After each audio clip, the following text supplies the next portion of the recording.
तो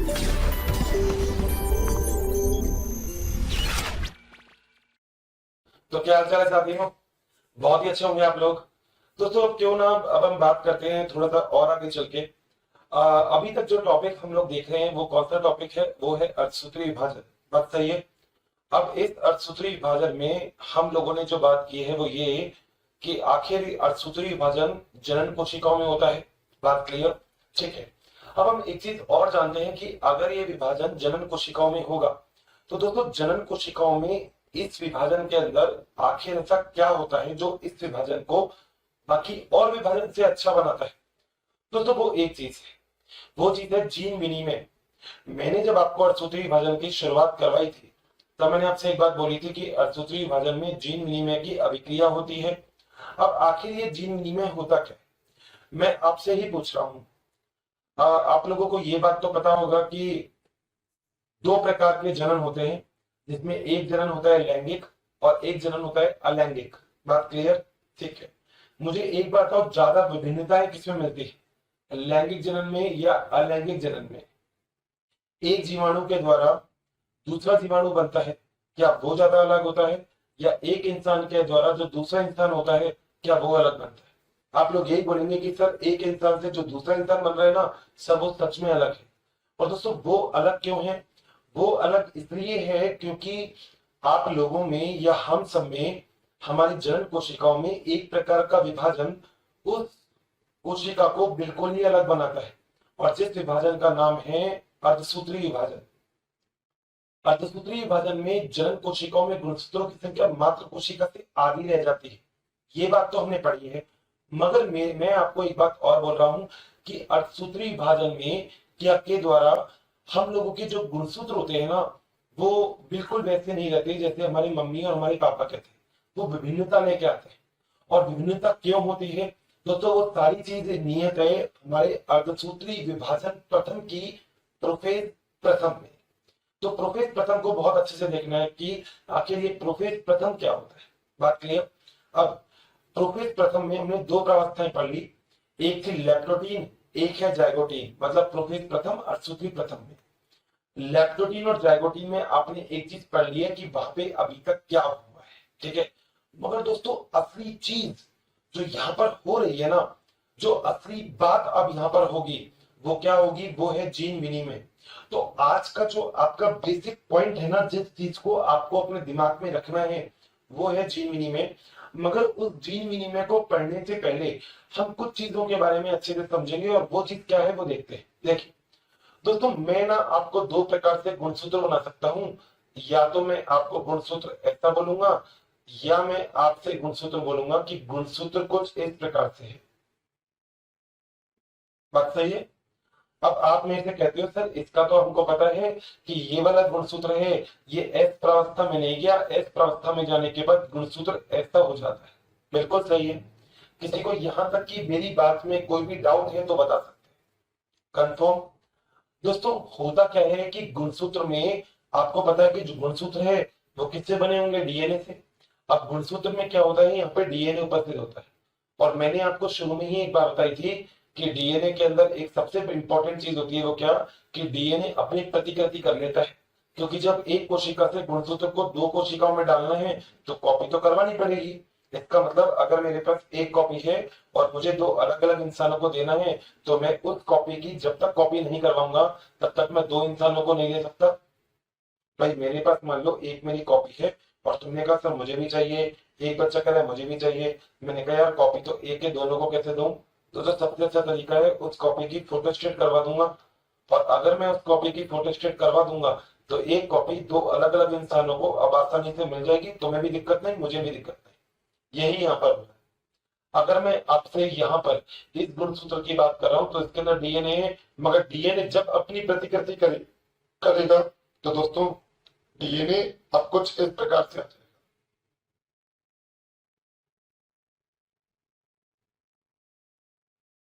समझ में आ गई बात?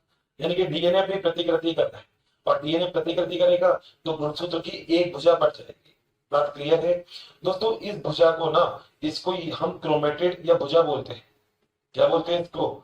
इसको या तो बोलते हैं क्रोमेटिड या क्या बोलते हैं, भुजा। मेरी बातें ध्यान से सुनना अच्छे से। या तो क्रोमेटिड बोलते हैं या इन्हें क्या बोलते हैं, भुजा। दोस्तों ये जो आपको चार चीज दिख रही है ना, मतलब ये वाली पूरी, तो इस चीज को यानी कि एक गुणसूत्र में जब आप इस तरीके से गुणसूत्र को दिखाते हैं तो इसे बोलते हैं डायड, DYAD। क्या बोलते हैं, डायड। बात क्लियर है, क्या तक कोई दिक्कत नहीं है। तो इस गुणसूत्र और इस गुणसूत्र में अंतर क्लियर हो गया अच्छे से। अब मैं जो आपको बता रहा हूँ वो बात समझिए। दोस्तों होता क्या है कि जब हम लोगों ने ये पढ़ा है कि हमारे शरीर में जो गुणसूत्र होंगे वो समजात गुणसूत्र या होमोलोगस गुणसूत्र आपस में क्या रह जाएंगे, पास पास। मान लो एक गुणसूत्र ये है और एक गुणसूत्र ये है, सही है। दो गुणसूत्र आपको दिख रहे हैं और ये गुणसूत्र कैसे हैं, समजात। और अब आप लोग जानते हैं कि समजात का मतलब क्या है, कि अगर ये गुणसूत्र संख्या एक है तो ये भी गुणसूत्र संख्या क्या होगी, एक। बात सही है, कोई दिक्कत नहीं। अब आपको दिख रहा है यहाँ पे कि इस गुणसूत्र में कितने, ये क्या है, डायड। इसमें भी क्या है, डायड। तो देखा जाए तो ये पूरा एक डायड और ये पूरा एक डायड आपको दिख रहा है। कितने डायड हो गए, एक या दो, दो। देखो एक तो ये हो गया, एक ये हो गया। तो इन दोनों को मिला के सम्मिलित रूप से हम इसको क्या बोलते हैं दोस्तों, इसको हम बोलते हैं चतुष्क। क्या बोलते हैं, चतुष्क। और चतुष्क को इंग्लिश में बोला जाता है टेट्राड। ये वो बात है जो आपको याद रखनी है अच्छे से। देख लेना मैंने क्या बोला, दोबारा से बता रहा हूं। आपके पास एक ये गुणसूत्र है, इस गुणसूत्र में सबसे पहले प्रतिकृतियन हो गया, तो गुणसूत्र आपको इस प्रकार से दिख गया। इसे हम बोलते हैं भुजा। क्या बोलते हैं, भुजा, या फिर हम बोलते हैं क्रोमेटेड। बात क्लियर। दूसरी चीज दोस्तों, अगर इन दोनों भुजाओं की मैं बात करूंगा तो इससे हम क्या बनेंगे, डायाड। तो अगर आपके शरीर में समजात गुणसूत्रों के जोड़े बनेंगे,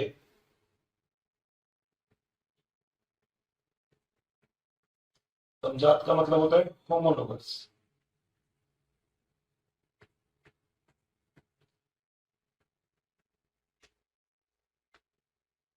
गुणसूत्र के क्या जोड़े बनेंगे, तो ये पूरे के पूरे जोड़े बन गया। अगर ये गुणसूत्र संख्या एक है तो ये हमेशा किसके साथ बैठेगा, गुणसूत्र संख्या एक के साथ। और इस चीज को, इस एक, इसको और इसको क्या बोलेंगे हम, चतुष्क। यानी कि मैं आपसे बोल सकता हूँ कि दो डायड मिलके एक चतुष्क बनाता है। यहाँ पे देखो, एक डायड ये हो गया, एक डायड ये हो गया। तो मैं बोल सकता हूँ चतुष्क का मतलब क्या होता है, दो डायड। बताओ यहाँ तक की बात क्लियर है क्या, अच्छे से सोच लीजिएगा। मैंने जो पढ़ाया वो चीज क्लियर है या नहीं, मुझे बता देना, ठीक है। कोई दिक्कत तो नहीं है यहाँ पे। डीएनए G1 में आएगा, एस में आएगा और G2 में आएगा। जब ऐसी प्रवस्था आएगी तो डीएनए प्रतिकृतित हो जाता है एस प्रवस्था में, आपको पता है। इसका मतलब गुणसूत्र वैसे नहीं लिख के ऐसे लिखेंगे, और जब गुणसूत्र ऐसे लिखेंगे तो इसे हम क्या बोलेंगे, डायड। बात क्लियर अच्छे से, आगे चल सकते हैं। कोई परेशानी, समस्या, कंफर्म, ठीक है। दोस्तों जब ऐसी चीज हो गई तो अब जरा हम हमारे प्रोसेस के अंदर चलते हैं कि हमारा प्रोसेस क्या कहता है। दोस्तों हमारा प्रोसेस ये कहता है कि हम लोगों को अब जाना है अगली प्रावस्था में, जाइगोटीन के बाद, जिसे हम क्या बोलते हैं, जिसे हम बोलते हैं पैकाइटिन। क्या बोलते हैं, पैकाइटिन। तो लैक्टोटीन जाइगोटीन के बाद जो अगली प्रावस्था है उसे हम बोलेंगे पैकाइटिन।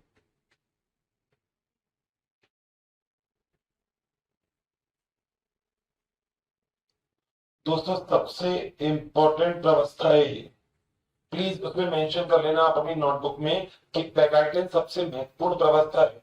क्यों महत्वपूर्ण प्रावस्था है, क्योंकि अभी जब हम पढ़ेंगे तब चीजें हमारे दिमाग में अच्छे से क्लियर हो जाएगी। क्योंकि इसमें एक प्रोसेस होता है जिसे हम बोलते हैं जीन विनिमय। क्या बोलते हैं, जीन विनिमय।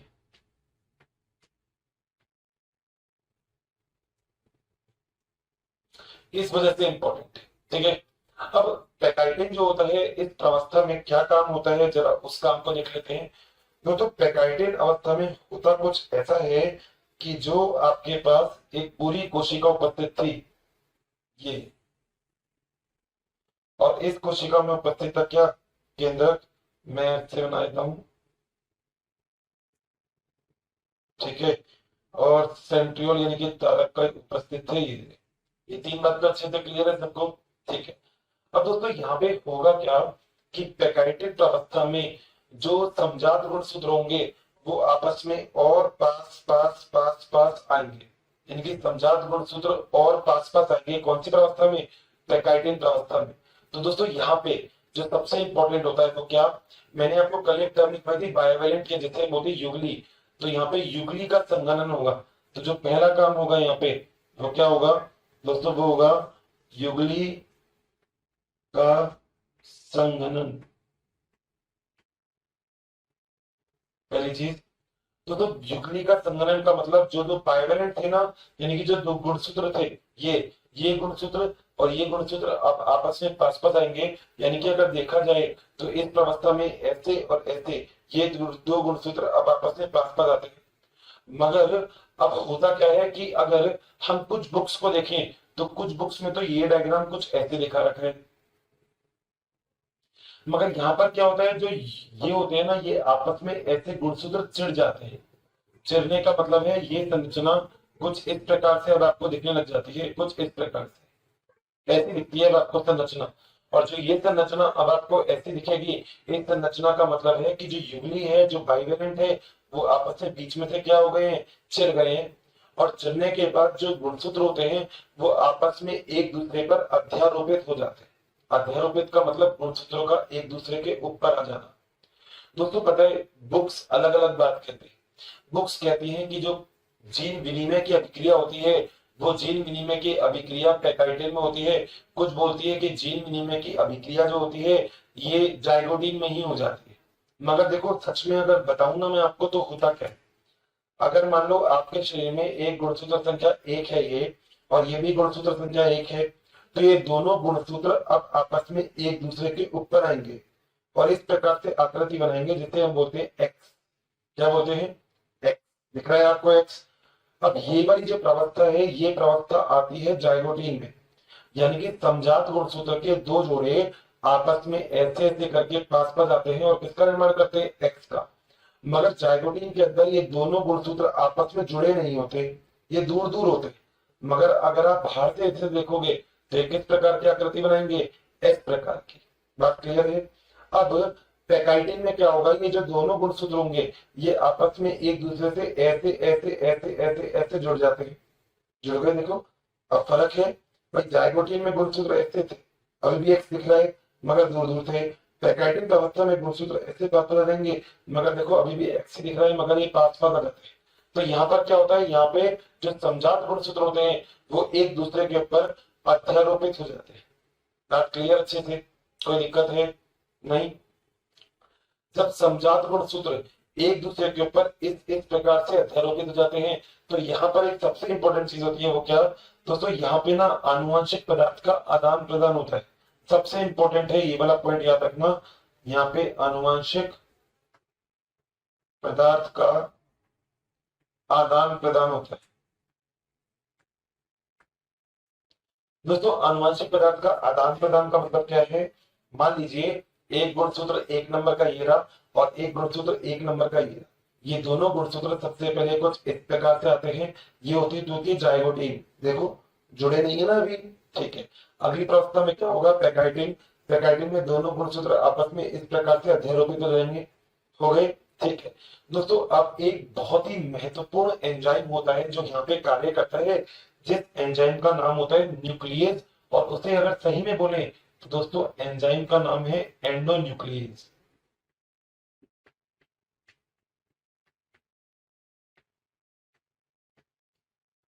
दोस्तों एंडोन्यूक्लियस का मतलब क्या है, न्यूक्लियस का मतलब एक ऐसा एंजाइम जो डीएनए को काटता हो। एंडो का मतलब एक ऐसा एंजाइम जो डीएनए को बीच में से काटता हो। तो याद रखिएगा जो एंडो है इसका मतलब क्या है, इसका मतलब है बीच में से। क्या है? बीच में। तो बीच में से अगर कोई भी एंजाइम डीएनए को काटता है तो उसे हम कौन सा एंजाइम बोलते हैं? एंडोन्यूक्लियस। बात क्लियर? इसका मतलब अगर मान लो आपके पास एक डीएनए ये है और डीएनए में आपको इसको यहां से और यहां से ये बीच वाला हिस्सा काटना है तो एंजाइम कौन सा यूज में लेंगे? एंडोन्यूक्लियस। बात क्लियर? तो अगर यही कि हम जो गुणसूत्र है अगर हम उसे बीच में से काटते हैं तो उसे हम बोलते हैं एंडोन्यूक्लियस। वहीं दूसरी जगह अगर हम गुणसूत्र को या डीएनए को किनारे से काटते हैं तो दोस्तों एंजाइम का नाम क्या होता है? एक्सोन्यूक्लियस। बिल्कुल सही है। अगर मान लीजिए मैं ये डीएनए बना रहा हूँ ऐसे सपोज, और मैंने मान लो यहाँ पे लिख दिया ABCDEFG, अगर मैं यहां से काटता हूं ना तो कौन सा एंजाइम है? एक्सोन्यूक्लियस। ये बात आपको याद रखनी है।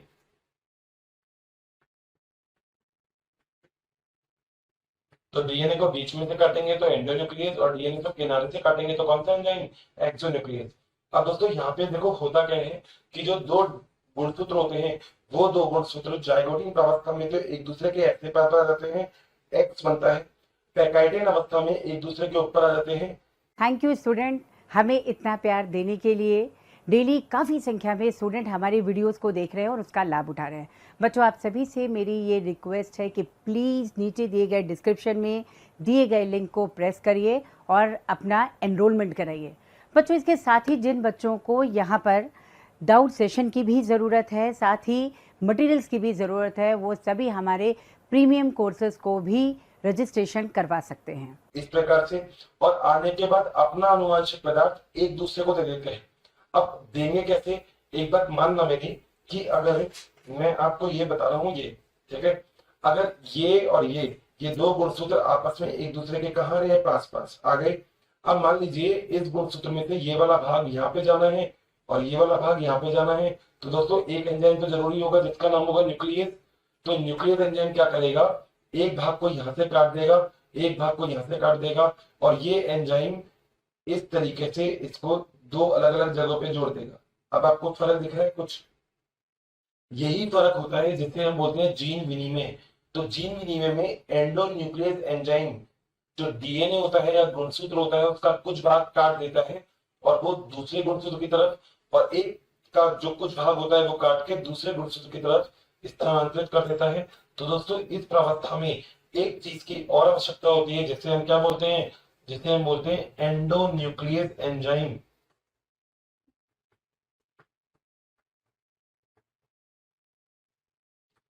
एंजाइम।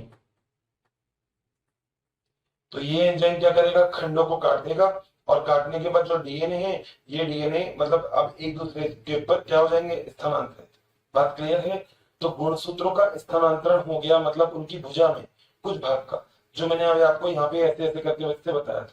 मैंने आपसे कहा था यहाँ से इसका कुछ भाग इसकी तरफ, इसका कुछ भाग इसकी तरफ आ जाएगा, और यही जो चीज होती है इसी चीज को हम क्या बोलते हैं? जीन विनिमय। तो यहाँ पे जीन विनिमय की ये क्रिया होती है, यानी कि आनुवंशिक पदार्थ का क्या होता है? आदान प्रदान। तो याद रखिएगा, आनुवंशिक पदार्थ के आदान प्रदान की अभिक्रिया को हम क्या कहते हैं? जीन विनिमय। बात क्लियर है? गुणसूत्र का एक भाग दूसरे के ऊपर चले जाएगा, यहाँ का एक भाग इसके ऊपर आ गया, इसे ही बोलते हैं जीन विनिमय। तो जब दोनों के लक्षण आ गए, आधा आधा चेंज हो गया, एक्सचेंज हो गया, तो ये जीन विनिमय की अभिक्रिया होती है, यहीं पे होती है। और पता है, अगर मैं इसको डायग्राम से दिखाऊं तो देखो कैसे दिखाऊंगा। मैंने अभी दो गुणसूत्र लगभग एक कलर से दिखा रखे हैं, तो इसी कलर से चलते हैं अपन।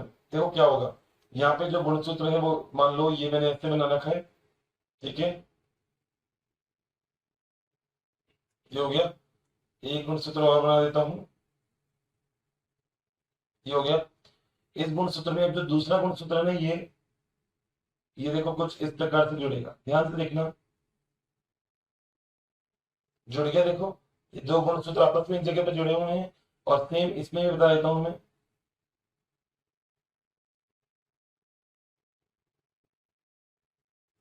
दिख रहा है? ये गुणसूत्र एक जगह पे जाके क्या हो गया? जुड़ गए। और दोस्तों इसी चीज को हम बोलते हैं जीन विनिमय। अब इसी जगह पे जीन विनिमय होगा, ठीक है। अब दोस्तों ये जो बनती है ना संरचना, ये जो संरचना बनती है, इस संरचना को हम वैसे बोलते हैं काइएज मेटा। क्या बोलते हैं? काइएज मेटा। यानी कि जहां पे गुणसूत्र एक दूसरे के ऊपर अध्यारोपित हो जाते हैं, तो इस प्रकार की जो अभिक्रिया बनती है, जो संरचना बनती है, उस संरचना को हम क्या कहते हैं? काइएज मेटा। ठीक है, बात क्लियर है? यहां तक बता दीजिए, कुछ भी दिक्कत है तो मैं थोड़ा सा आपको रिप्ले कर देता हूं। मैं अर्धसूत्री विभाजन की प्रोफेज प्रथम की बात कर रहा हूं। इस प्रावस्था में दो गुणसूत्र परस्पर पास पास आते हैं और ये गुणसूत्र ऐसे पास पास आके सिनेप्सिस का निर्माण करते हैं। जाइगोटीन में लिखा हुआ है, आपने देखना, सिनेप्सिस के बाद ये दोनों गुणसूत्र आपस में एक दूसरे के ऊपर अध्यारोपित हो जाएंगे कुछ ऐसे, और जैसे ही गुणसूत्र एक दूसरे के ऊपर अध्यारोपित हो जाते हैं, इस प्रक्रिया से एक प्रक्रिया बनती है जिसे हम क्या बोलते हैं, जीन विनिमय।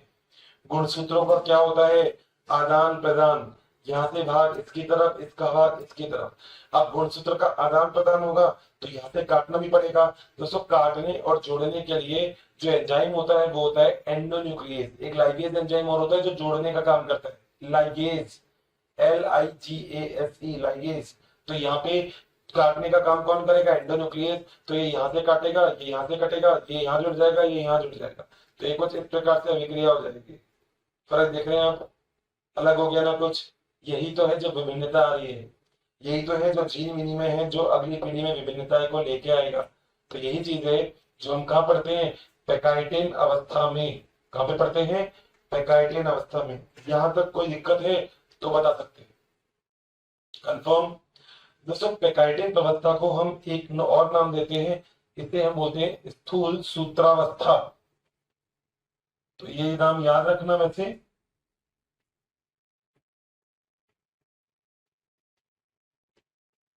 देखो, वैसे ज्यादा जरूरत नहीं है इस नाम को याद करने की, मगर फिर भी मैं आपसे बोलूंगा कि इंग्लिश के नेम आप ज्यादा अच्छे से याद रखें। आप लोगों को पैकाइटिन याद होना चाहिए, बजाय इसके कि आपको ये नाम याद हो, स्थूल सूत्रावस्था।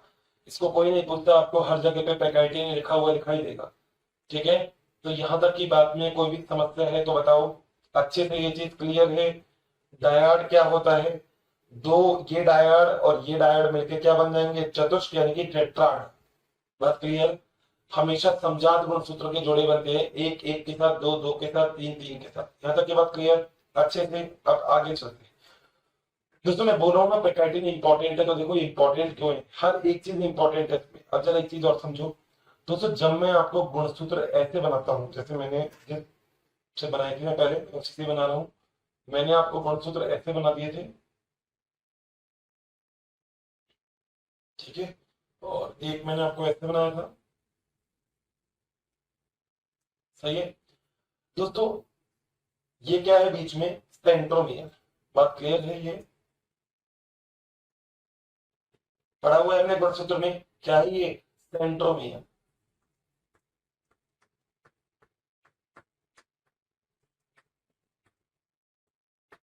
सही है।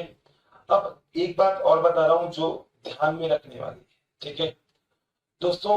इस सेंट्रोमियर से ये जो दो भुजा जुड़ी हुई है ना, इससे इसे हम बोलते हैं सिस्टर क्रोमेटिड। सिस्टर का मतलब बहन, और बहन कब होगी, जब वो एक ही सेंट्रोमियर से दो भुजाएं जुड़ी होगी। तो दोस्तों इस संरचना को हम लोग क्या बोलते हैं, सिस्टर क्रोमेटिड।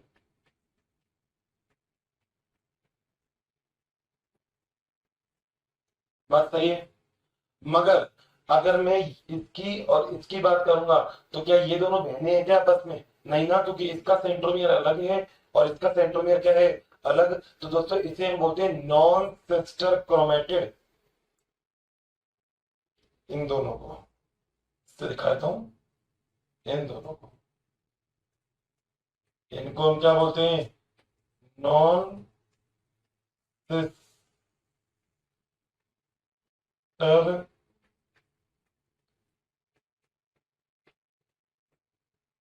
क्रोमेटिड। बताओ जरा, यहां तक मेरी जो भी बात मैंने आपको बताई वो क्लियर है 100%।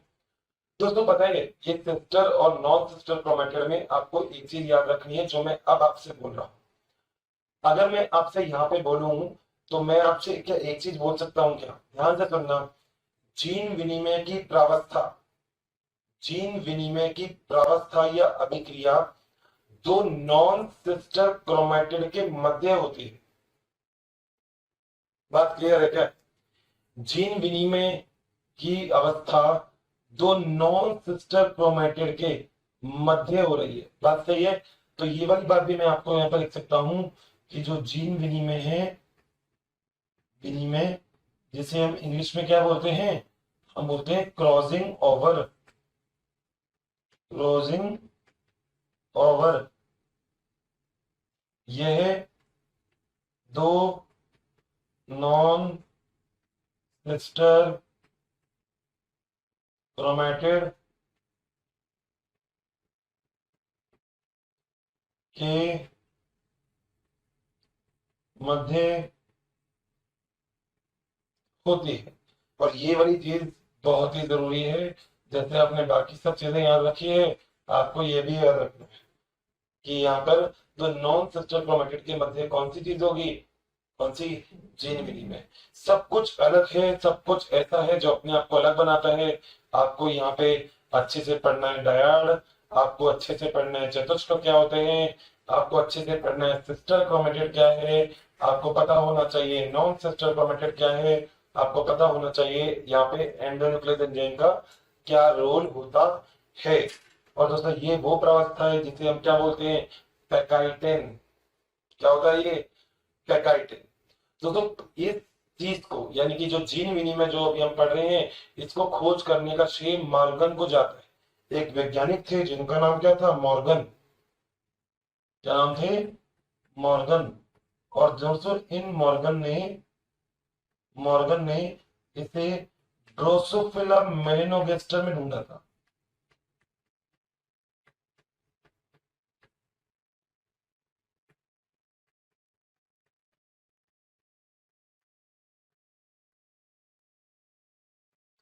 वैज्ञानिक का नाम है तो नीचे अंडरलाइन करते हैं, आपको ये पता है।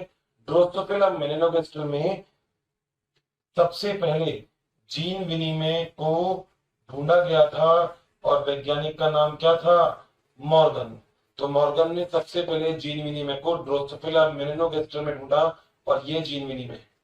आपको लग रहा होगा कि सर बहुत स्लो चल रहे हैं, तो ये थोड़ा सा टॉपिक टिपिकल है, अलग है ये, क्योंकि इस टॉपिक से के बाद एक हम अभी पढ़ने वाले हैं आनुवंशिकता, ठीक है, क्लास 12 में। वो इसी के ऊपर ही निर्भर है बहुत हद तक। बहुत सारे ऐसे आनुवंशिक कारक हैं जो हमें यही से ही समझ में आएंगे। तो इसलिए सबसे महत्वपूर्ण प्रावस्था प्रोफेज प्रथम है। तो प्रोफेज प्रथम है क्योंकि आपको लगेगा प्रोफेज प्रथम जैसे खत्म होगी मेटाफेज एनाफेज में आपको आगे कुछ टाइम ही नहीं लगेगा, खत्म ही हो गया प्रोफेज प्रथम के बाद। महत्वपूर्ण है, सबसे बड़ा चक्र होता है सूत्री विभाजन का प्रोफेज प्रथम, सबसे बड़ा। हर एक चीज इंपॉर्टेंट है, कंफर्म। लास्ट 1 मिनट का रिकैप दे रहा हूं। हमने अभी तक क्या किया, एक गुणसूत्र ऐसे पढ़ा, मगर हम गुणसूत्र को एस प्रावस्था के बाद ऐसे दिखाते हैं। इनमें इनको हम बोलते हैं क्रोमेटिड या हम बोलते हैं भुजा। जब ऐसे करके यहाँ पे दो क्रोमेटिड आ जाते हैं, चिर देते हैं इसको, तो इसे हम बोलते हैं डायड। जब दो समजात गुणसूत्र मिल जाते हैं तो एक डायड ये है, एक डायड ये है, यानी कि कितने डायड है, दो। दो डायड मिलके क्या बनाते हैं, एक चतुष्क बनाते हैं, यानी कि 4। बात क्लियर। अगली चीज दोस्तों, यहाँ पर जो दो गुणसूत्र होते हैं, ये दोनों गुणसूत्र पास पास जाते हैं, समजात गुणसूत्र होते हैं। यानी कि अगर ये एक गुणसूत्र मम्मी का है आपके, तो ये 1 नंबर का गुणसूत्र पापा का होगा। ये 3 नंबर का मम्मी का है तो ये 3 नंबर का पापा का होगा। ये दोनों गुणसूत्र आपस में ऐसे जाके चक्र बना देते हैं। क्लियर। जब ऐसे चक्र बन जाते हैं तो ये दोनों गुणसूत्र आपस में, जायगोटिन में क्या हुआ था, ये दोनों ऐसे बनाते हैं सिनेप्स, मगर अभी जुड़े नहीं होते। पैकाइटिन में क्या होगा, ये दोनों एक दूसरे के ऊपर ऐसे अध्यारोपित हो जाएंगे और एक संरचना ये बन जाती है जिसमें क्या होता है, जीन विनिमय। जीन विनिमय क्या होता है, वही जो आपको किससे बताया था मैंने, मार्कर से। गुणसूत्रों का यहाँ पर जो संरचना उसमें डीएनए है उसका क्या होना, आदान प्रदान होना। आनुवंशिक पदार्थ का क्या हो जाएगा यहाँ पे, आदान प्रदान। और आनुवंशिक पदार्थ क्या होता है, डीएनए। डीएनए मिलकर क्या बनाता है, गुणसूत्र। डीएनए से तो बनता है। बस सबसे पहले खोज किसने की थी जीन विनिमय की, मॉर्गन ने। किसमें की थी, ड्रोसोफिला मेलिनोगास्टर में। तो ड्रोसोफिला मेलिनोगास्टर में मॉर्गन ने खोज करने का श्रेय प्राप्त किया था जीन विनिमय को। मगर देखा जाए तो आप कह सकते हैं कि इससे हमें बहुत कुछ आगे भी सीखने को मिला, वो मैं अभी आपको आगे बताऊंगा। सिस्टर और नॉन सिस्टर क्रोमेटिड के बारे में आपको पता है, उसमें आपको कोई दिक्कत नहीं होगी। एक ही सेंट्रोमेर से जुड़े दो चीज, सिस्टर क्रोमेटिड, और ये दो अलग अलग है, इसे हम बोलेंगे नॉन सिस्टर क्रोमेटिड। यहां तक देख लीजिएगा, रिकॉर्ड कर लीजिएगा क्या है। तो प्यारे साथियों कैसे हैं दोस्तों, क्यों ना अब थोड़ा सा और आगे चले जाए। अभी तक की बात तो इतनी थी कि जो दो समजात गुणसूत्र हैं वो पास पास आ गए और उनके बीच में आनुवंशिक पदार्थ का आदान प्रदान हो गया, इतनी बात हो गई थी। ठीक है, यहाँ पे एक प्रावस्था आ गई थी जिसको हम बोलते हैं पैकाइटिन, जीन विनिमय की अभिक्रिया, यानी कि जीनों का आदान प्रदान। याद है, अभी भी बताया था। तो जीनों का जो आदान प्रदान है वो तो यहाँ पे हो गया। अब आदान प्रदान होने के बाद गुणसूत्रों को आपस में एक दूसरे से अलग अलग भी तो होना है। तो दोस्तों गुणसूत्रों को ये जो आपस में एक दूसरे से अलग अलग होना है, इसी प्रावस्था में एग्जैक्टली ये जो गुणसूत्र का आपस में एक दूसरे से अलग अलग जो समसात गुणसूत्र आपस में एक दूसरे से पृथक पृथक होंगे, ये पृथक पृथक होने का प्रोसेस कहाँ पे होगा? यही होगा कहाँ पे? डिप्लोटीन में। तो डिप्लोटीन को हम एक और नाम बोलते हैं, जैसे मोटे द्विसूत्रावस्था। अब आखिर डिप्लोटीन में क्या होता है वो देखते हैं डायग्राम में। देखिएगा, कोशिका थी, ठीक है, केंद्र को उपस्थित होगा, वो हमने बनाया था पहले भी,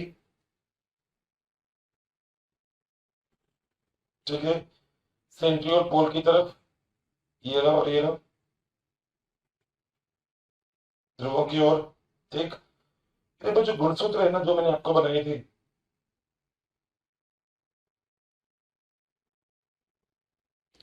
वो एक दूसरे से कुछ अलग अलग होते हैं। अब डायग्राम में मैं जिस तरह से आपको अलग अलग करना बता रहा हूँ ना, आप भी उसी तरीके से अलग अलग करेंगे, वो चीज देखना। मतलब ये है कि गुणसूत्र अब एक दूसरे से दूर भागेंगे। उसको लगेगा कि भैया काम वाम तो हो गया सारा, आनुवांशिक पदार्थ का आदान प्रदान तो हो गया, तो अब क्यों ना यहाँ पे चला जाए।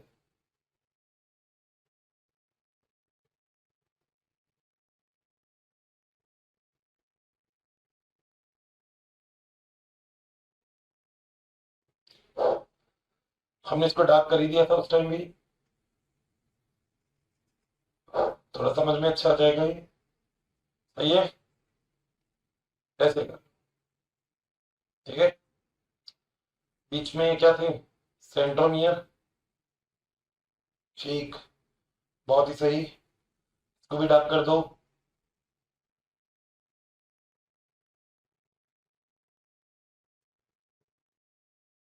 बच्चों काफ़ी संख्या में डेली हमें बहुत सारे कमेंट्स आ रहे हैं कि वी प्लीज़ इस टॉपिक पे वीडियो बनाएं, इस सब्जेक्ट पे वीडियो बनाएं। तो आप सभी से मेरी रिक्वेस्ट है कि प्लीज़ हमारे यूट्यूब चैनल को सब्सक्राइब करें और उसमें दिए गए बेल आइकन को प्रेस करें ताकि टाइम टू टाइम आपको नोटिफिकेशन मिलता रहे। बच्चों हम ऐसा इसलिए कह रहे हैं कि बहुत सारे बच्चे उसी टॉपिक की रिक्वेस्ट करते हैं जो ऑलरेडी हमारे चैनल्स पे दिए हुए हैं। तो आप सभी से रिक्वेस्ट है कि आप सभी जो है उस चैनल पे जा करके उन सारे वीडियोस का लाभ ज़रूर उठाएं। और इसे भी डार्क कर दो। तो यहाँ पे काम क्या क्या हो रहा है वो वाले काम सारे देखते हैं। देखो, सबसे पहला जो काम हो रहा है यहाँ पे वो है समजात गुणसूत्र पृथक होते हैं। समजात गुणसूत्र, तो पता है आपको समजात गुणसूत्र यानी कि एक नंबर का गुणसूत्र और एक नंबर का गुणसूत्र एक दूसरे से अलग अलग होंगे। तो समजात गुणसूत्र क्या होंगे? पृथक।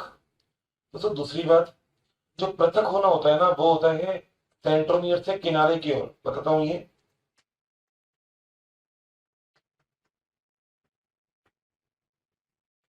सेंट्रोमियर से सिरों की ओर अलग होते हैं, की ओर अलग होते हैं। गुणसूत्र की बात कर रहा हूं मैं। तो तीसरी चीज यहाँ पे सीमांतीकरण या टर्मिनलाइजेशन होता है। सीमांतीकरण, जैसे हम इंग्लिश में क्या बोलते हैं? टर्मिनलाइजेशन, ये होता है, ठीक है। अब देखा जाए तो देखो क्या होता है, हम लोगों ने एक चीज पढ़ी थी कि जो गुणसूत्र हैं वो आपस में एक दूसरे के ऊपर ऐसे आ गए पैकाइटिन में, बात सही है। और इस चीज को हमने बोला था कि यहाँ पे जीन विनिमय हो रहा है। अब जब खुलता है ना ये जीन, तो ये कुछ ऐसे खुलता है, ऐसे। तो यहाँ पे बीच में तो क्या उपस्थित होगा? सेंट्रोमियर। तो सेंट्रोमियर से सिरे की ओर खुल रहा है, देखो ये खुल रहा है। तो यही सेंट्रोमियर से सिरे की ओर कुछ ऐसे खुलता है जैसे जिप खुलती है। हमने देखा है जो पैंट में या जैकेट में जिप होती है ना, उस जिप को खोल के देखना, तो खोलोगे तो वो धीरे धीरे धीरे धीरे धीरे धीरे एक दूसरे से अलग अलग हो जाएगी, ठीक है। यही अलग अलग होने वाली प्रक्रिया होती है ना, इसी प्रक्रिया को हम क्या बोलते हैं? इसी को ही तो हम बोलते हैं सीमांतीकरण या फिर टर्मिनलाइजेशन। बात क्लियर? पहली चीज, ठीक है। दूसरी बात, समजात गुणसूत्र आपस में एक दूसरे से अलग अलग होते हैं, देखो धीरे धीरे अलग अलग हो रहे हैं। और सेंट्रोमियर सिरों की ओर खुलेगा, ऐसे तक सेंट्रोमियर ये क्रोमोसोम ऐसे ऐसे ऐसे ऐसे करके सिरों की ओर खुलने का काम होता है। तो ये कौन सी प्रवस्था होती है? दोस्तों ये प्रवस्था होती है डिप्लोटीन। बात क्लियर। अगली जो प्रवस्था है उसका नाम क्या है, लेप्टोटीन हो गया, पेकाइटिन हो गया, जाइगोटीन हो, लेप्टोटीन हो गया, जाइगोटीन हो गया, पेकाइटिन हो गया, डिप्लोटीन हो गया। अब अगला जो प्रोसेस है वो है डाइकाइनेसिस।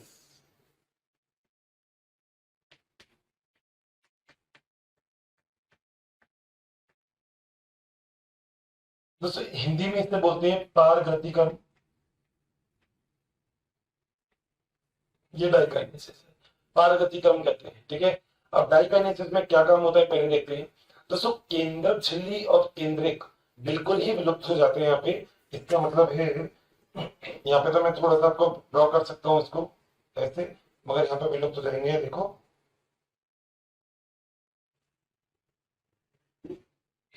केंद्रक हो गया, केंद्रक झिल्ली हटाई दो, सेंट्रोमियर को ऐसे ऐसे करके थोड़ा सा ध्रुवों की ओर ले जाओ, पूरा मत लेके जाना नहीं तो मेटाफेज आ जाएगी ऐसे। और कुछ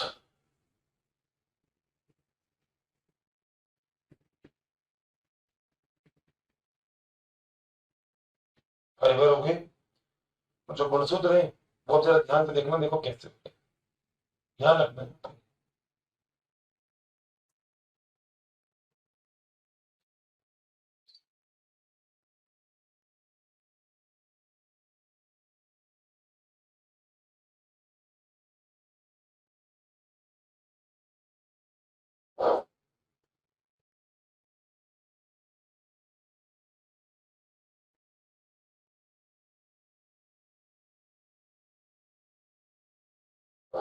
ठीक है भाई, एक तो एक गुणसूत्र हो गया, एक पिंक वाला भी बनाया था अपन ने, वो भी बना दो।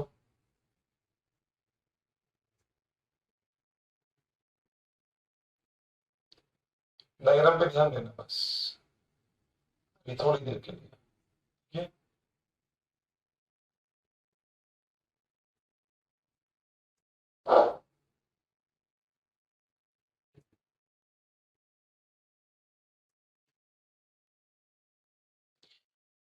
बीच में क्या है, सेंट्रोमियर।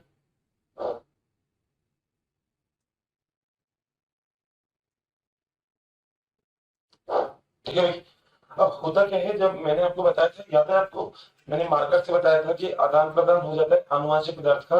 इसका मतलब ये वाली सिस्टम बताया था, आपको याद है, आदान प्रदान हो गया आनुवंशिक पदार्थ का।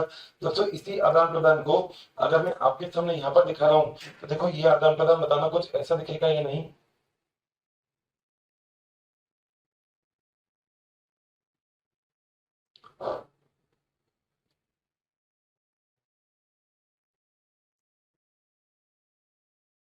देखना आदान प्रदान हो रहा है नहीं हो रहा आनुवंशिक पदार्थ का।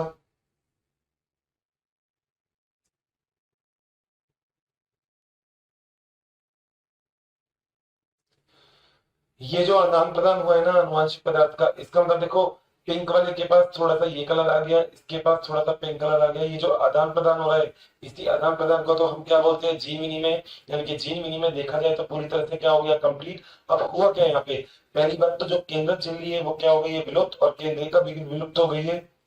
तो पहला पॉइंट क्या है, केंद्रक झिल्ली विलुप्त हो गई।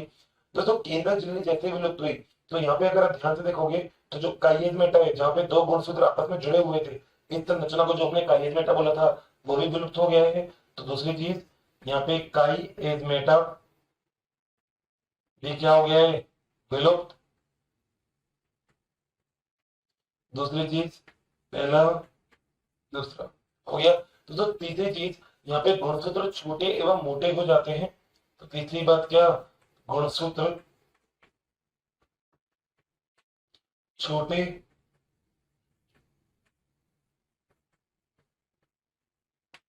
व मोटे हो जाते हैं। ठीक है भाई, सबसे महत्वपूर्ण चीज हो गई जिसका नाम था प्रोफेस प्रथम। ठीक है, प्रोफेस प्रथम ने किया क्या क्या मैं आपको बता देता हूँ। सबसे पहले दो गुणसूत्र थे, पास पास पास पास पास पास आ गए ऐसे, जोड़े बना लिए समझाते गुणसूत्र के। अब दोनों गुणसूत्र जाइगोटीन अवस्था में एक दूसरे के ऊपर अध्यारोपित हो गए, मगर जुड़े नहीं। ठीक है, पैकाइटिन अवस्था में एक दूसरे के ऊपर ऐसे आ गए और यहाँ पे अब बन गया क्या, यहाँ पे बिल्कुल यहाँ पे हो गया जीन विनिमय, आनुवांशिक पदार्थ हो गया आदान प्रदान। आनुवांशिक पदार्थ के बाद अब धीरे धीरे धीरे धीरे धीरे धीरे ये क्या होने लगे, अलग, यानी कि जैसे ऐसे ऐसे ऐसे करके अलग होंगे उसे हम सीमांतीकरण बोलेंगे। अलग होते होते अब ये बिल्कुल अलग हो गए हैं। अब एक गुणसूत्र दूसरे गुणसूत्र का कुछ भाग लेके अपने साथ रहता है, ठीक है। यही चीज है जो अब इस प्रावस्था को सबसे अलग बनेगी और अलग ही बन गए हैं अभी। अब देखिए जरा क्या होता है दोस्तों, डाइकाइनेसिस के बाद प्रोफेज प्रथम कंप्लीट। अब अगली प्रावस्था कौन सी है, उसका नाम है मेटाफेज फर्स्ट।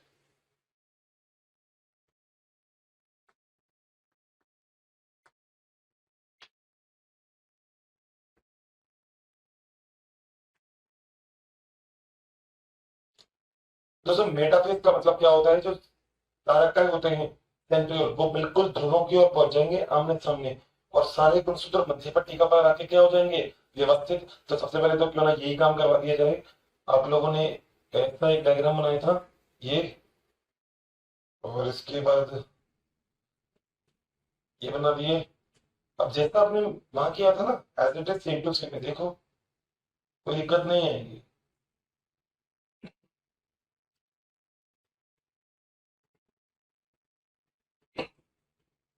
ठीक है, गुणसूत्र को मध्य पट्टिका पर लगा दो ऐसे।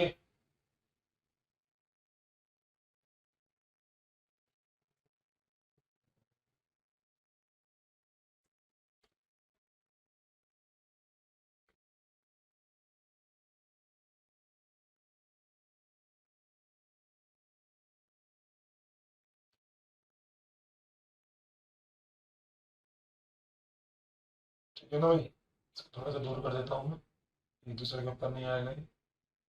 यहाँ बना देते हैं इसको।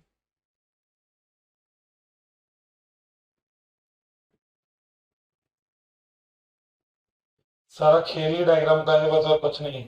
डायग्राम बनाते रहो, चैप्टर पूरा हो जाता है ये, ठीक है।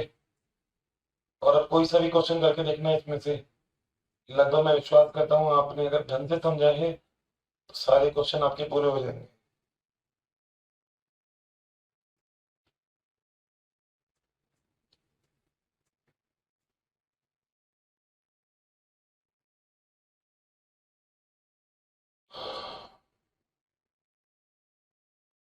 ऐसा बना सकता हूँ, ठीक है। अब जो चेंज किया था यहाँ पे वो भी चेंज कर दूं।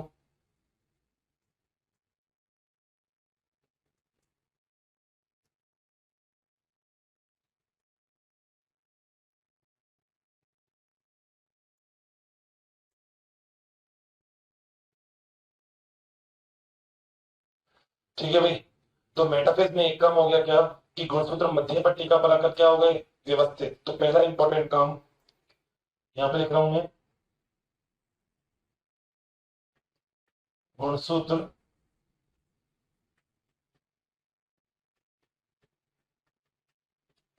मध्य पट्टिका पर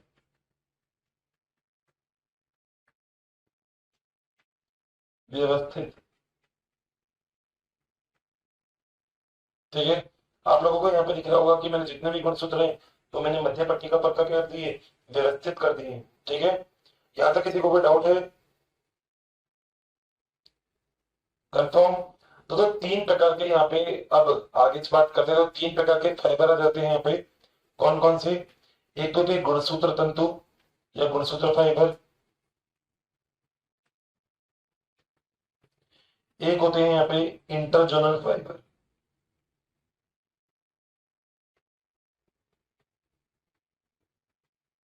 और एक तो आपको पता ही है जो कौन से फाइबर होते हैं, जो होते हैं तंतु तंतु वाले फाइबर, यानी कि जिसे हम क्या बोलते हैं, जिसे हम बोलते हैं लगातार फाइबर या सपोर्टिंग फाइबर या फिर सहायक फाइबर।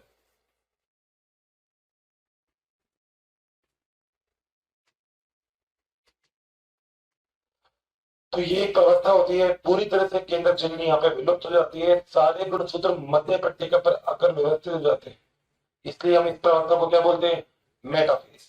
याद रखिएगा मैंने आपको वहां पे भी यही बोला था कि मेटासेंट्रिक का मतलब जब सेंट्रोमियर बीच में होगा, तो मेटाफेज का मतलब जब गुणसूत्र भी मध्य पट्टिका में होंगे। क्योंकि अब जब गुणसूत्र बीच में आ गए तो दोस्तों गुणसूत्र बराबर बराबर जा सकते हैं, विभाजन जो होगा वो गुणसूत्रों का क्या होगा, बराबर। इसी प्रवस्था को हम कौन सी प्रवस्था बोलते हैं, मेटाफेज प्रथम। अब तो सब कुछ बहुत इजी है, अब तो कोई ज्यादा दिक्कत नहीं है। अब एक बार रीडिंग लगाएंगे अच्छे से, सब कुछ लगभग चीजें बहुत अच्छे से क्लियर है हमने क्या काम करते हैं। अनुवांशिक पदार्थ का आदान प्रदान करना था प्रथम में, असली काम तो वही था, तो कर दिया। यहाँ तक नोट कर लीजिए, फिर आगे चलते हैं। जल्दी से कर लीजिएगा नोट, कोई समस्या नहीं है मेटाफेज तक, सब कुछ बहुत अच्छे से क्लियर है। ठीक है, अगले प्रोसेस में चले दोस्तों। दोस्तों उस प्रोसेस का नाम क्या है, एनाफेज फर्स्ट। क्या है, एनाफेज फर्स्ट। दोस्तों एनाफेज फर्स्ट में जो गुणसूत्र फाइबर होते हैं वो तो डिसॉल्व हो जाते हैं, खत्म हो जाते हैं। और जो इंटरजोनल फाइबर होते हैं, याद करिएगा मैंने आपको लिखवाया भी था इंटरजोनल फाइबर क्या होते हैं, समसूत्री वजन देखिएगा। इंटरजोनल फाइबर अपने आप को एक्सपेंड करते हैं और गुणसूत्र को इधर उधर धक्का दे देते हैं, यानी कि गुणसूत्र अलग अलग पहुंच जाते हैं। मगर जब मैंने असूत्री भजन चालू किया तो याद रखना, मात्र कोशिका में जब गुणसूत्रों की संख्या 4 थी, तो पुत्री कोशिका में गुणसूत्रों की संख्या कितनी होगी, 2 2। यही तो था असूत्री भजन कि मात्र कोशिका में गुणसूत्रों की संख्या। बच्चों अगर आपको हमारे वीडियोस पसंद आए हैं तो इसे लाइक शेयर करना ना भूलें, ताकि ये वीडियो सभी ज़रूरतमंद बच्चों तक पहुंच सके। बच्चों आपके इतने अपार स्नेह के कारण हमारी पूरी मोशन टीम इतनी ज़्यादा मोटिवेटेड है और बेस्ट कंटेंट आपको उपलब्ध कराने के लिए हम सभी तत्पर हैं। अगर पुत्री कोशिका में गुणसूत्रों की संख्या जो है, जो वो मात्र कोशिका से क्या होगी, आधी, वही हम काम करेंगे। देखिए जरा आगे चलते हैं, यहाँ पे इसको रब कर देता हूं मैं। अगली प्रवस्था डिप्लोटीन खत्म करें, अगला चालू करें। दोस्तों अगली प्रवस्था है यहाँ पे मेटाफेज फर्स्ट के बाद क्या, एनाफेज फर्स्ट। मैं इसको ही रब कर रहा हूँ, इसके आगे बता दूंगा, स्क्रीन में डालूं।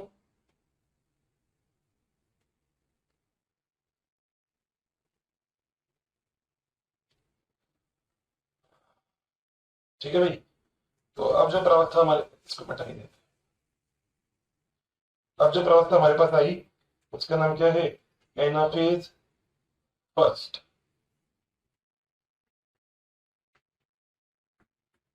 एनाफेज प्रथम या एनाफेज फर्स्ट। और इस एनाफेज फर्स्ट में अब क्या काम हो रहा है जरा वो देख लेते हैं। पहले तो दोस्तों वही आपको जो बनाना है, क्या, कोशिका बना दी। कोशिका के बाद ये आपने ऐसे ऐसे करके इसको ऐसे कर दिया। ठीक है, अब जो गुणसूत्र है ना दोस्तों, वो गुणसूत्र ध्रुवों की ओर जाएंगे, क्योंकि इसमें दो काम होते हैं जो मैंने अभी आपको बताया। क्या, एनाफेज में जो पहला काम होगा वो क्या होगा, वो होगा जो इंटरजोनल फाइबर है, तंतु है, वो अपने आप को विकसित करते हैं, एक्सपेंड करते हैं।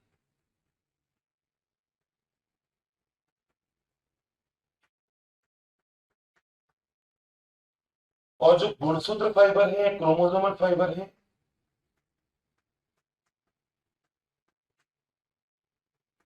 वो डिसॉल्व हो जाते हैं, यानी कि गायब हो जाते हैं,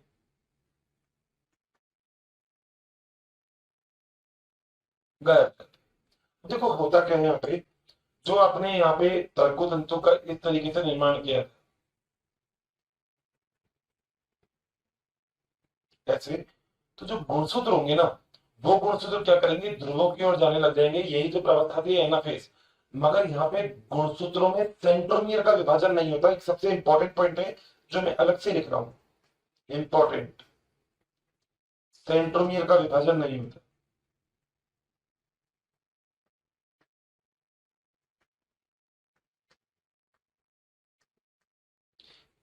आप में से कुछ ऐसे मेरे दोस्त होंगे जो समझ गए होंगे कि क्या बात है, यानी कि सर ने अभी क्या लिख दिया। देखो मैंने क्या लिखा, सेंट्रोमियर का विभाजन आपको नहीं करना है, सेंट्रोमियर को पोज की तरफ लेके चलेंगे। देखो कैसे लेके चलेंगे यहाँ पे मैं बता रहा हूँ, थोड़ा सा साफ बना देता हूँ डायग्राम को।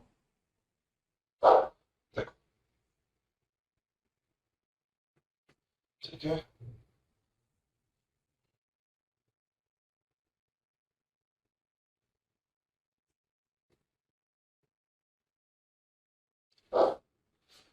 तो यहाँ पर लेके मैं एक इस तरह ले जाता हूँ।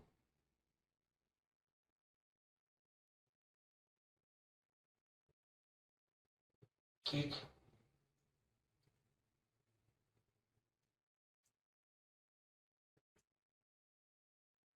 और एक डायग्राम बनाना था हमको पिंक से।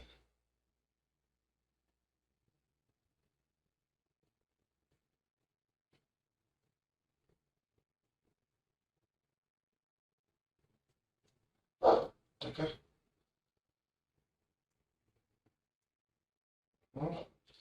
अब इसको थोड़ा सा डार्क जो हमने किया था वो भी कर दो। अब तो करना चालू कर ही दिया तो कर ही दो एक बार, कंफ्यूजन नहीं रहेगा। ठीक है, इसे भी हमने किया था, इसे भी कर दो। ठीक है, इसे भी कर दो। ठीक है, बीच में हमने सेंटर भी दिखाया था, दिखा दो। ठीक है, और हमने यहाँ पर इसको अलग करके और दिखाया था, अगर आपको याद है तो। मैंने ऐसे कर दिया था इसको, ये देखो। ठीक है, ये कुछ ऐसा कर दिया। ठीक, और इसको भी कुछ ऐसा ही कर दो अलग तरीके से। जैसे मान लो ये यहाँ, इसको कुछ ऐसा कर दो, इसको भी कुछ ऐसा कर दो।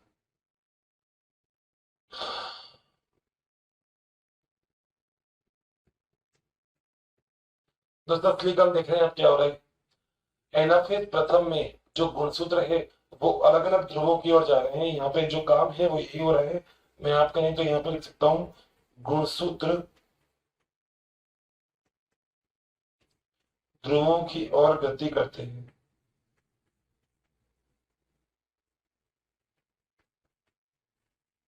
और जैसे ही गुणसूत्र ध्रुवों की ओर जाएंगे, ये गुणसूत्र बिल्कुल ऐसे ऐसे ऐसे करके क्या होते रहेंगे, सेपरेट, ये करके अलग होंगे। और प्रावस्था का नाम कौन सा आ गया, एनाफेज।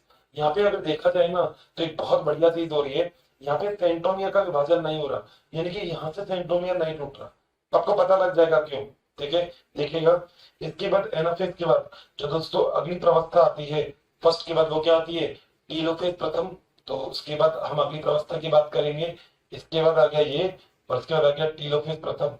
देखो अब जरा क्या हो रहा है टीलोफेज प्रथम में। कहो तो ये भी डिलीट कर दूं। ठीक है भाई, एनाफेज के बाद जो अगली व्यवस्था है वो कौन सी है, टीलोफेज प्रथम। चालू कर देते हैं यहाँ पे अपन।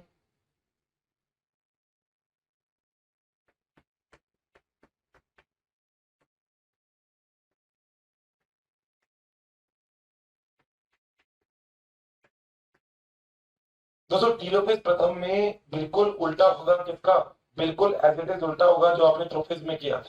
ठीक है, केंद्र झिल्ली को विलुप्त कर दिया था, यहाँ पे केंद्र झिल्ली क्या हो जाएगी, वापस से आ जाएगी। बिल्कुल उसी तरह की संरचना होगी। कैसे होगी जरा देखते हैं, देखो। समसूत्री वजन में जो था ना टीलोफेज में, कुछ कुछ बिल्कुल ऐसा ही है। ये बना दो, कैसे कर दो। ठीक है, शुद्ध, ये कैसे दिखा दो, ये सूत्र ऐसे दिखा दो।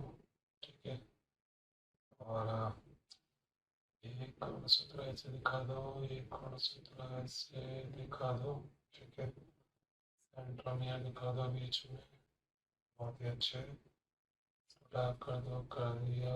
ये भी हो गया, ये भी, और ये भी हो गई। ये भी ऐसे करके डार्क हो गया है, बहुत ही अच्छी। अगली चीज ये आपको डार्क करना था, आपने इसको भी डार्क कर दिया। और ये भी डार्क करना था, इसको भी आपने डार्क कर दिया। सेंट्रोमियर इसमें भी बीच में है, और इसको भी ये हो गया। इसको आपने ऐसे कर दिया, इसको आपने ऐसे कर दिया, और इसे आपने ऐसे कर दिया, ऐसे ऐसे कर दिया। ठीक है, अब नई चीज देखो जो शायद आपको मजा आ जाएगा, देखो।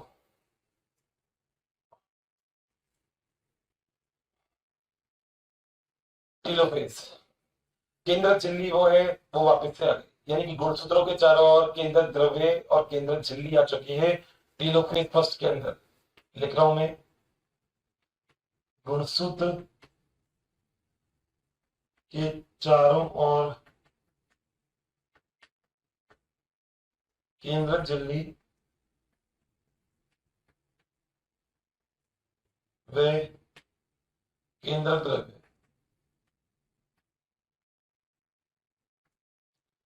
प्रकट हो जाता है। सही बात है। तो केंद्र से केंद्र द्रव्य क्या हो गया, प्रकट हो गया, बिल्कुल सही है, प्रकट हो गया। और यहाँ पर सबसे बड़ी चीज वो क्या, अगर आप ध्यान से देख रहे हैं तो देखो गुणसूत्र अलग अलग हो गए हैं, सबसे बड़ी चीज तो ये। तो गुणसूत्र जो है वो बिल्कुल एक कुंडलित हो जाते हैं, पतले और लंबे हो जाते हैं। तो मैं ये वाला पॉइंट लिख सकता हूँ, गुणसूत्र एक कुंडलित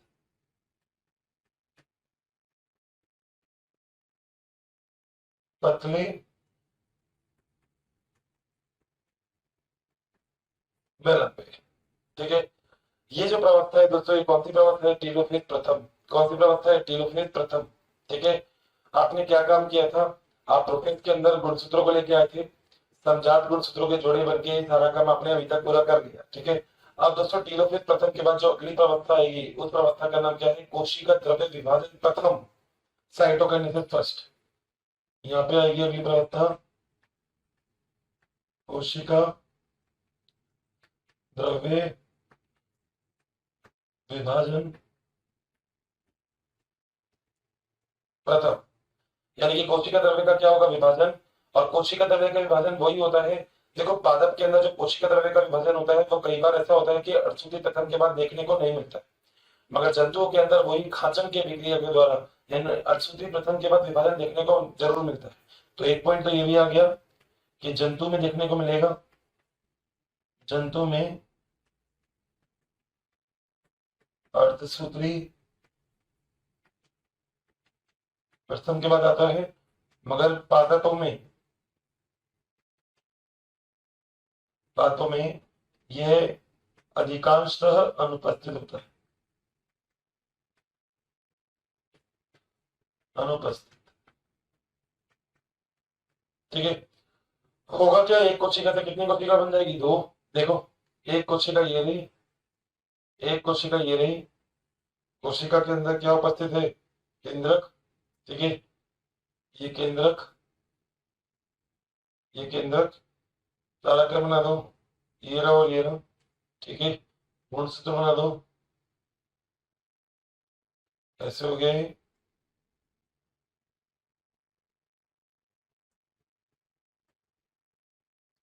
ऐसे बना दो, बनने आ रहा है ना। और ऊपर एक और बनाना था,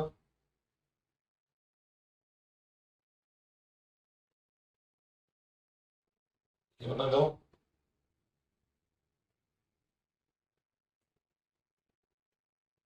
ऐसे बना दो। और एक चीज जो आप नहीं बोल सकते हो क्या, जो ये लेके आए हैं इस तरीके से, ये तो कैसे भी नहीं बोल सकते हम।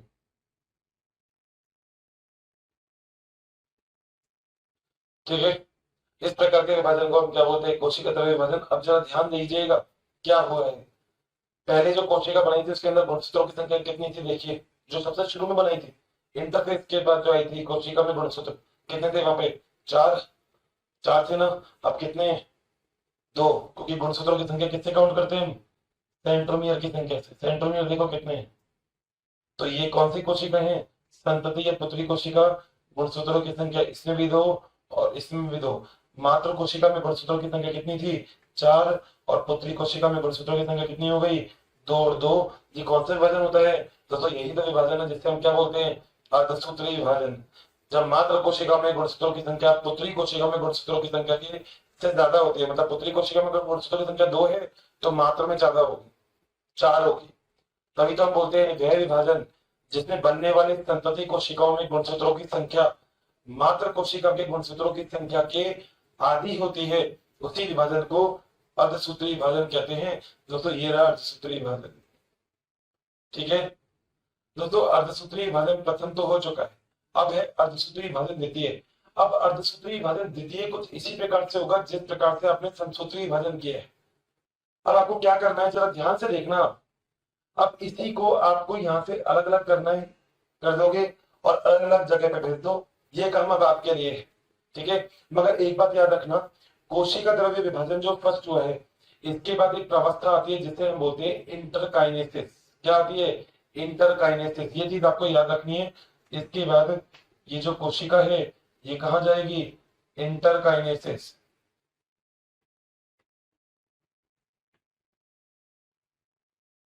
दोस्तों आप कहोगे अर्धसूत्री प्रथम में तो सर कोशिका इंटरकाइनेसिस में नहीं गई थी, यहाँ पे कोशिका इंटरकाइनेसिस में क्यों जा रही है? वहां पे तो कोशिका इंटरफेज में गई थी।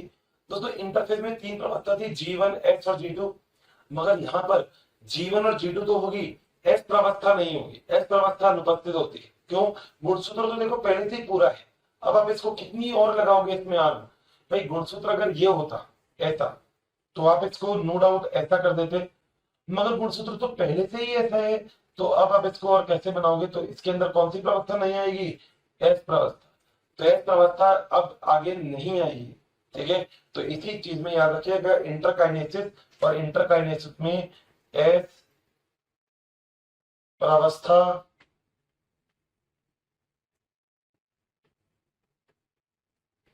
अनुपस्थित होगी। बात क्लियर है अच्छे से? कोई दिक्कत तो नहीं है? अब जब यहां तक आप पहुंच गए हैं, अब अगली बार अब आपको देखो क्या करना है, मैं बताता हूँ। अब क्या करना है आपको, अगली अवस्था में जाना है, कहा? तो फिर द्वितीय। मगर अब कुछ नहीं करना, लैक्टोटीन, जाइगोटीन, पैकाइटीन कुछ नहीं करना, आपको केवल एक काम करना है। क्या? अब यहाँ से इस गुणसूत्र को ऐसे करके अलग अलग करना है, ऐसे डिवाइड कर दो, तो ये गुणसूत्र ऐसे चल जाएगा, ये ऐसे, ये ऐसे और ये ऐसे, ठीक है? मतलब मैं अगर एक डायग्राम आपको बनाऊं ना, एक छोटा सा रफ डायग्राम मैं आपको बनाऊं, तो देखो मैं थोड़ा सा आपको आइडिया दे रहा हूँ, बाकी तो काम आप ही करेंगे अब इसका। तो देखो कैसे करना है, आपको केवल ऐसे करना है कुछ, मतलब ऐसे, जो ये ऊपर वाली कोशिका है ना, ये कोशिका से आगे अब 2 कोशिका बन जाएगी और गुणसूत्र अलग अलग कर देना, यानी कि ऐसे करके गुणसूत्र अलग अलग हो जाएंगे।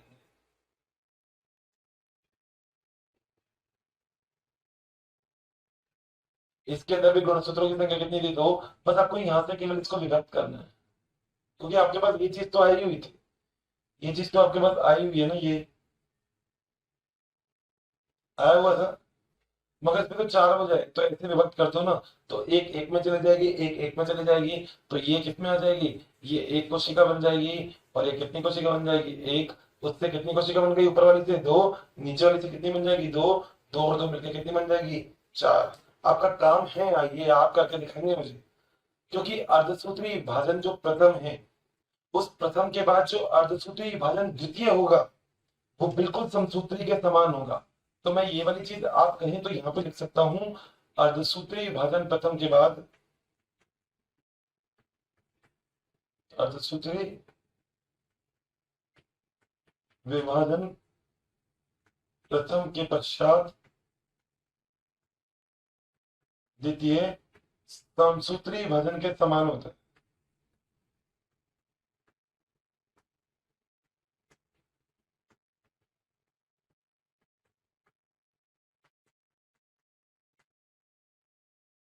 इसका मतलब ये हो गया कि अगर आपके पास ऐसे कोई कोशिका उपस्थित है ये, और इस कोशिका में ऐसे आपके पास ये उपस्थित है, मान लो ये, ठीक है? तो दोस्तों आपको करना क्या है, इनको ऐसे विभक्त कर देना है। विभक्त करोगे तो इससे 2 कोशिका बन जाएगी, एक ये और एक ये। इसमें ऐसे आ गया इसका पार्ट, इसका भी ये आ गया, इसमें आधा ऐसे आ गया और आधा ऐसे आ गया। इसमें गुणसूत्रों की संख्या कितनी? 2। इसमें गुणसूत्रों की संख्या कितनी? 2। इसमें गुणसूत्रों की संख्या कितनी? 2। ये कौन सा विभाजन है? अर्धसूत्री द्वितीय। तभी मैंने लिखा है अर्धसूत्री द्वितीय समसूत्री के समान होता है। सेंट्रोमियर का विभाजन करवाओगे आप अर्धसूत्री द्वितीय में, आपके पास ये काम है आज का, सेंट्रोमियर का विभाजन।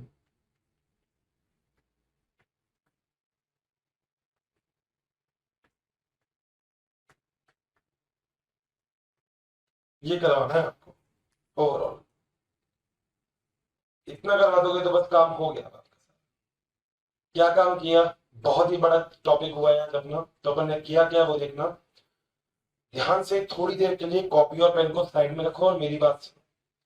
हम बात कर रहे थे अर्धसूत्री विभाजन, वह विभाजन जिसमें बनने वाले संतति कोशिकाओं में गुणसूत्रों की संख्या मात्र कोशिका के गुणसूत्रों की संख्या के आधी होती है, उसे हम अर्धसूत्री विभाजन कहते हैं। अर्धसूत्री विभाजन में जो भी आपके पास पुत्री कोशिकाएं बनी हैं, ये पुत्री कोशिकाओं में गुणसूत्रों की संख्या आधी होगी। इसलिए अर्धसूत्री विभाजन जो होता है, उसमें पहले अर्धसूत्री प्रथम होगा, फिर अर्धसूत्री द्वितीय होगा। अर्धसूत्री प्रथम के बाद जो दो कोशिका बनेगी वो दो कोशिका एकवृत्त बनेगी, यानी कि मात्र कोशिका में अगर गुणसूत्र 2 थे तो पुत्री कोशिका में गुणसूत्र 1 होगा। बात सही है? अच्छे से यहाँ पर सबसे महत्वपूर्ण है प्रोफेज प्रथम। प्रोफेज प्रथम में महत्वपूर्ण है क्या? लेप्टोटीन, जाइगोटीन, पेकाइटिन, डिप्लोटीन और डाइकाइनेसिस। गुणसूत्र समजात गुणसूत्र पास आए, समजात गुणसूत्र में सिनेप्स बना, सिनेप्स बनने के बाद यहाँ पे जीन में हुआ, आदान प्रदान हुआ, आदान प्रदान के बाद काइएजमेटा बना, काइएजमेटा खुल गया, गुणसूत्र अलग अलग हो गए, प्रोफेज प्रथम कंप्लीट। यही तो हुआ था आदान प्रदान।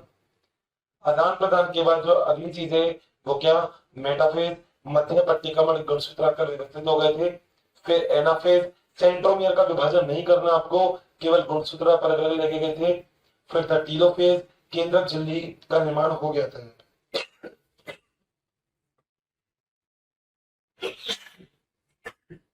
सॉरी, ठीक है भैया, यहां तक बात।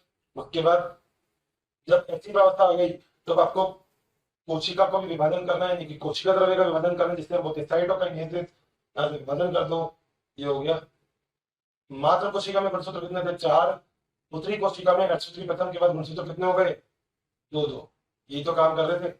4 से बन गए 2 से अब 2 बन जाएंगे, और क्योंकि ये कोशिका अब वापस विभक्त होगी, क्योंकि इसमें जैसे संसूत्री विभाजन किया था वैसा ही विभाजन मुझे करके दिखा दो बस। ये बहुत अच्छी चीज है जो आपके प्रैक्टिस के लिए मिल रही है। नहीं होगा तो मैं करवा ही दूंगा, मगर मैं चाह रहा हूँ कि आप अपने आप से करो, बिल्कुल संसूत्री विभाजन की तरह इसको अलग अलग बनाना है बस। और एक कौन सा विभाजन हुआ? अर्धसूत्री विभाजन। कोई दिक्कत है? आपके जनन कोशिकाओं में यही हो रहा है, क्योंकि जब अर्धसूत्री विभाजन की शुरुआत की थी मैंने आपको वही भी बता दिया था कि क्या हो रहा है जनन कोशिकाओं में। तो ये वही जो आपकी जनन कोशिका है ना, उसमें इसी प्रकार का विभाजन तो है जो हमें देखने को मिलता है। ये वही तो है जो सच में अलग बनाती है हमें, ये वही तो है जो जीन विनिमय करने का कार्य करती है। तो यही जीन विनिमय हम अर्धसूत्री विभाजन में देखने को पाते हैं। यहाँ तक कोई समस्या है किसी को तो बता सकते हैं अच्छे से। कंफर्म? एक कोशिका से 4 कोशिका बन गई, एक कोशिका से 2 कोशिका बनी, जिसमें गुणसूत्रों की संख्या मात्रा से आधी थी, अर्धसूत्री प्रथम, और 2 कोशिकाओं से 4 कोशिका बन गई जिसमें मात्रा के समान थी, द्वितीय के समान थी। ठीक है, बात 100% क्लियर? Got it? कोई दिक्कत नहीं है यहाँ तक? अच्छे से पढ़ना, डायग्राम की प्रैक्टिस करना, जैसे पढ़ाया जैसे समझाया वैसे ही पढ़ना और समझना है, कोई बदलाव नहीं करना है इसमें, और सब कुछ हो जाएगा। पता है, मैं एक बात आपको बताना चाहता हूँ। एक्चुअली क्या है, हम लोगों को कठिन और आसान जो भी चीज लगती है ना, वो केवल हमारे दिमाग में होती है। कठिन कुछ भी नहीं है। जो समझ में नहीं आ रहा वो कठिन है, जो समझ में आ रहा है वो आसान है। तो समझ में तो सबको जाएगा, जिसने सबसे पहले पढ़ा ही उसको भी तो समझ में आया। तो जब हम भी पढ़ रहे हैं हम भी समझ में आएगा। उल्टा अब तो ज्यादा दिमाग नहीं लगाना पड़ रहा ना, मैं समझा तो रहा हूँ आपको। तो दिक्कत अगर कुछ भी आती है तो आप पूछ सकते हैं। ठीक है, डन? ठीक है भाई, ओके, नोट जरूर कर लेना। Thank you so much. बच्चों, अगर आपको वीडियोस पसंद आई है तो बाकी के कंटेंट के लिए इस नंबर पे कॉल करें 180021217999। Thank you.